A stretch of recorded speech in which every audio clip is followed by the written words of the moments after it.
Hey guys, welcome to my very first Reddit storytime video. I'm honestly kind of nervous posting this, but I wanted to try something new, something cozy and relaxing where we can just hang out together while I do my nails and read some absolutely insane Reddit stories. So whether you're getting ready for bed or cleaning your room, maybe you're doing your own nails or gaming, crocheting, whatever it is, maybe you just need the background noise, I'm happy to be here. And honestly, feel free to fall asleep while listening too. I love those late night calm videos where you can just relax, shut off your brain for a bit. And so that's kind of the vibe I wanted for this. If this sounds like something you'd be into, then go ahead and hit subscribe because I'm trying to post at least once a week, maybe twice a week in the future. And before we get into the stories, I just want to say I hope you're having a really good day today. And if you're not, well, then hopefully these chaotic Reddit stories will distract you for at least a little while because some of these people genuinely make the worst decisions imaginable. And if you hear a little dog in the background, that is my puppy Pickles. Okay, let's jump into it. This is story 1 titled "My Sister Stole My Fiancé, Then Invited Me to the Wedding." Which, you guys, I don't know about you, but this title sounds super crazy to me. Let's dig in. So, I'm a 27-year-old woman, and my younger sister Emily is 24. Growing up, Emily was always the favorite. Not even in a subtle way either. Like, the type of favorite where if I got a 95% on a test, my parents would say, "Good job." But if Emily got a 72, they'd throw her a whole celebration because she tried her best. And honestly, I got used to it. I was the responsible one. I worked part-time in high school, paid for most of my own stuff, helped around the house, got scholarships, all that. Emily, on the other hand, was the kind of girl who would crash her car into a mailbox and somehow still end up being treated like the victim. But somehow, we still had a decent relationship. Now, enter my fiancé, Ryan. Ryan and I had been together for 6 years. 6.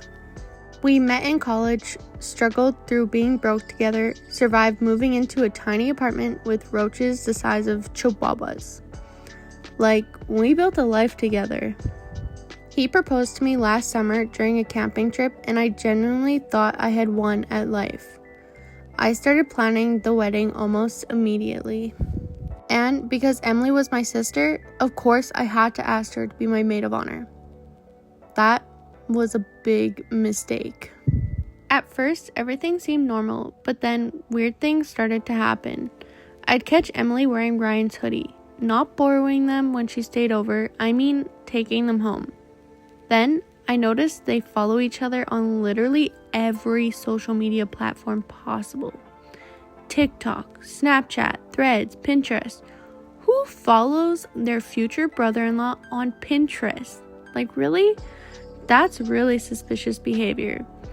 Then, one night, we were all out having drinks with friends, and Emily kept touching Ryan's arm while laughing. You know when a girl does that fake laugh where she throws her whole body at a man? Yeah, that. And I remember feeling really uncomfortable, but also feeling guilty for even thinking that way because that's my sister.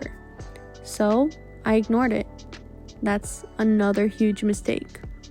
About 3 months before the wedding, I came home early from work because I had a migraine. And I walked into the apartment and immediately heard laughing from the bedroom. And I already knew. Like, before I even opened the door, I just knew. I trusted my intuition. I opened the door and there they were. My fiancé and my sister. In my bed. I swear, my soul actually left my body for a second. And the craziest part, they looked more annoyed at me for walking in. Emily immediately goes, "Wait, let us explain." Girl, explain what? I literally threw up in my bathroom, not even being dramatic. My body physically rejected the situation. Ryan kept trying to talk to me while I was crying and packing a bag, saying stuff like, "It just happened." Sir, affairs do not just happen. You don't actually remove your clothes and betray someone for months. Then Emily starts crying too, which made me even angrier. Because why? Why are you crying? You stole my man.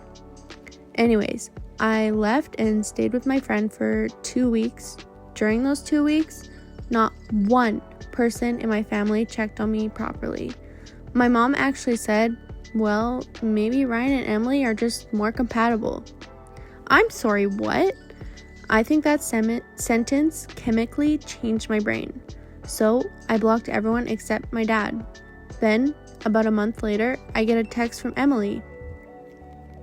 And when I tell you I thought this was fake, this girl says, I know this is hard, but we're in love, and I really want my sister at my wedding. The wedding? They're getting married? After being together for barely a few months publicly, I genuinely laughed out loud because there's no way this could be real. There's not one human that actually behaved like this. Then she says, and honestly, maybe this happened for a reason. That sentence would have sent me to prison, you guys. Like, that is crazy. Anyways, let's get back. Because what do you mean for a reason? You cheated with your sister's fiancé, not discovered the gravity, so obviously I didn't respond. Fast forward another few weeks, and extended family starts messaging me saying I'm tearing the family apart by refusing to forgive Emily, which is honestly one of the craziest things people do, because why is the betrayed person always expected to act calm and mature while everyone else acts completely insane? Anyway, here's where the story gets really good. Apparently, Ryan cheated on Emily too. Shocker. The man who cheated with you ended up cheating on you. Crazy concept. Turns out one of Emily's friends caught him flirting with another girl at a bar, and when Emily confronted him, he admitted he'd been talking to multiple women the entire relationship. Now, suddenly, Emily wants my support. She actually called me sobbing, and I answered because honestly, curiosity just won. And this is how it went. She goes, I finally understood how much I hurt you. Girl, respectfully, no kidding. Then she asked if we could start over as sisters.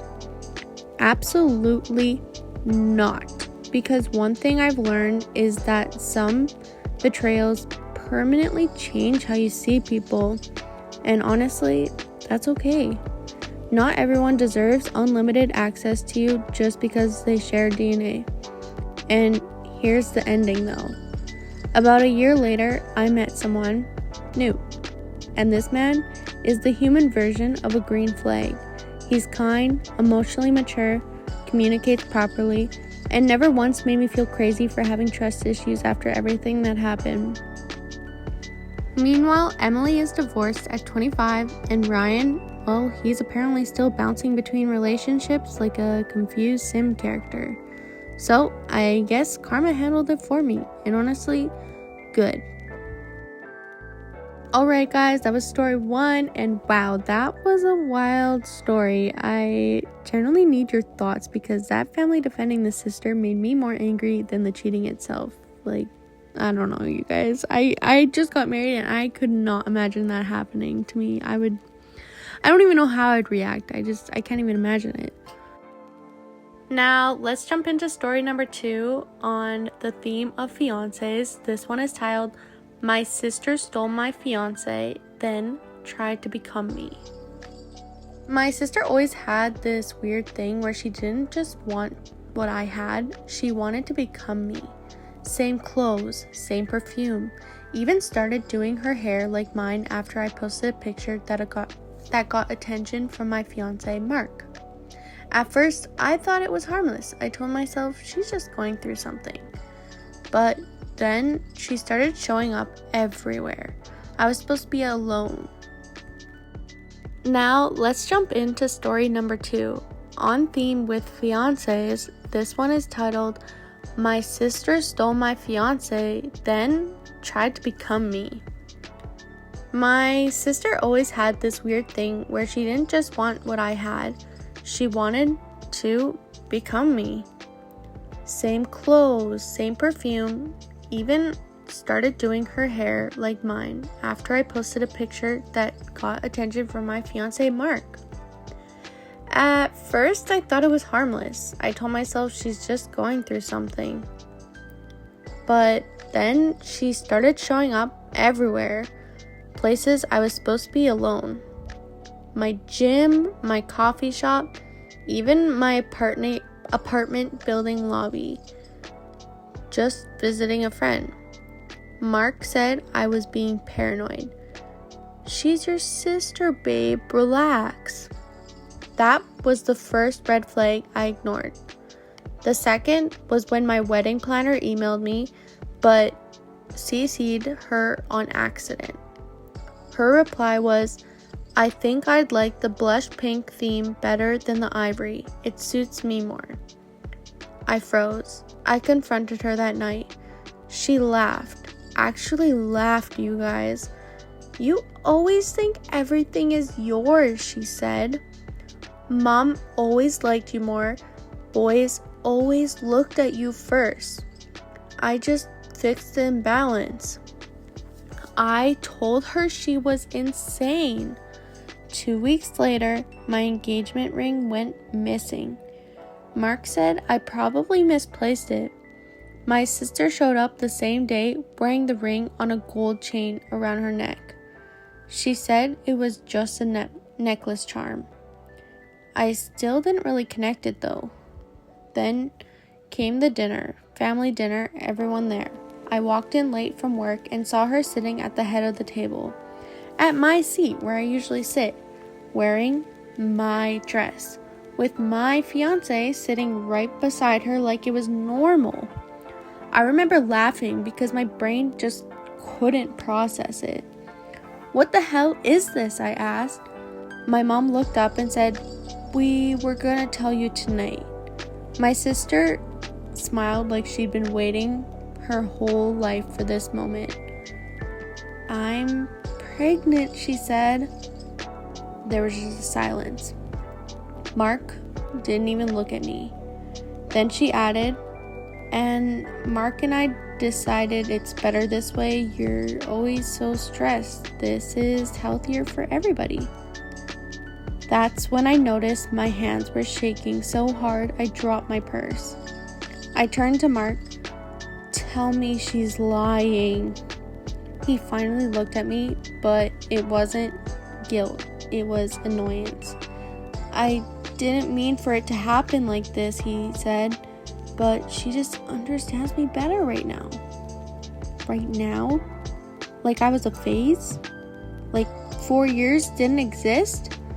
I left without another word, but it did not end there, because a week later, I got a message from an unknown number. It was a video. My sister standing in a bedroom, trying on my wedding dress, saying to the camera, see, it fits me better anyway. Then she leaned closer and whispered, she's not going to let it go easily, so we'll have to make her. The video cut. And that's when I realized something terrifying. She didn't just want my life, she wanted me erased from it completely. Okay guys, that was the end of that story, and whoa, that was a lot. I felt really creepy vibes from the sister, and I don't know, just the fact that everyone seemed kind of like to act normal or nonchalant about it, about her being pregnant. That's just so crazy to me, and I don't know how you could ever have a relationship with your sister again after that.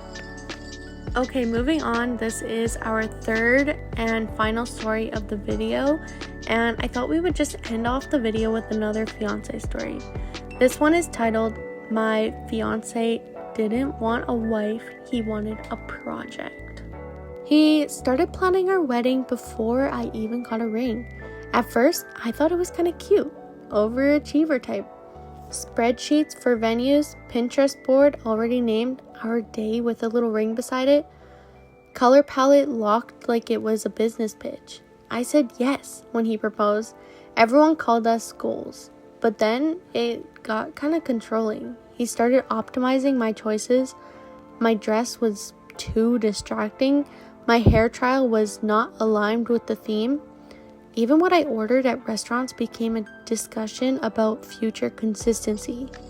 Then I found the second phone. It was in his work bag on silent, hidden under a notebook labeled Wedding Systems. It lit up while he was in the shower. Contact name, Bride Backup. My stomach dropped. I waited until he fell asleep before I opened it. There were messages, but not what I expected. No flirting, no cheating. Planning. Phase 2. Emotional dependency is good. She responds well after conflict. If she resists, don't argue. Reframe it as our shared vision. Backup candidate is still unstable. Primary is still preferred. My hands were shaking so bad, I almost dropped the phone. Then, I saw a folder. It was labeled contingencies. Inside were files, 3 women profiles, notes, compliance level, conflict tendency, wife suitability score. I wasn't a partner. I was a ranked option. The last message made my skin go cold. If primary fails, we proceed with the replacement ceremony script. I didn't sleep. The next morning, I tried to act normal, kissed him goodbye, even smiled. Then I went straight to the bank and pulled my name off of everything. I called the venue and canceled our dream wedding without hesitation. By the time he got home, I was gone. No note, no argument, no closure, just silence. He kept texting me after that. First angry, then confused, then suddenly calm again. Don't worry, one message said. We can restart phase 1. That's when I blocked him. Some people think love is about finding the right person, but sometimes you realize too late. You weren't chosen, you were selected. And that's the end of that one. That gave me like scary vibes to know that there's actually people like that in the world.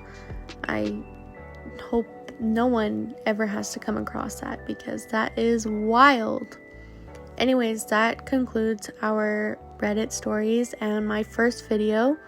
I hope you enjoyed this, and if you want to see more, then continue watching my next videos. I'm hoping to post one next week, and I hope you like my nails as well. If you're a nail girly, definitely comment and let me know. I do have an Instagram page where I focus more on nail art and with my clients, and so if you're interested in seeing that kind of video style, then go ahead and follow my Instagram. I'll put it in the description. And if you like any of the products or are curious about the products, just give me a comment or contact me and I will definitely let you know where I got everything. And if you need a tutorial on this look, then don't hesitate for that either. I love nails. I love connecting with other nail girlies. So yeah, thank you for watching and I hope you have a good evening or good day. Bye.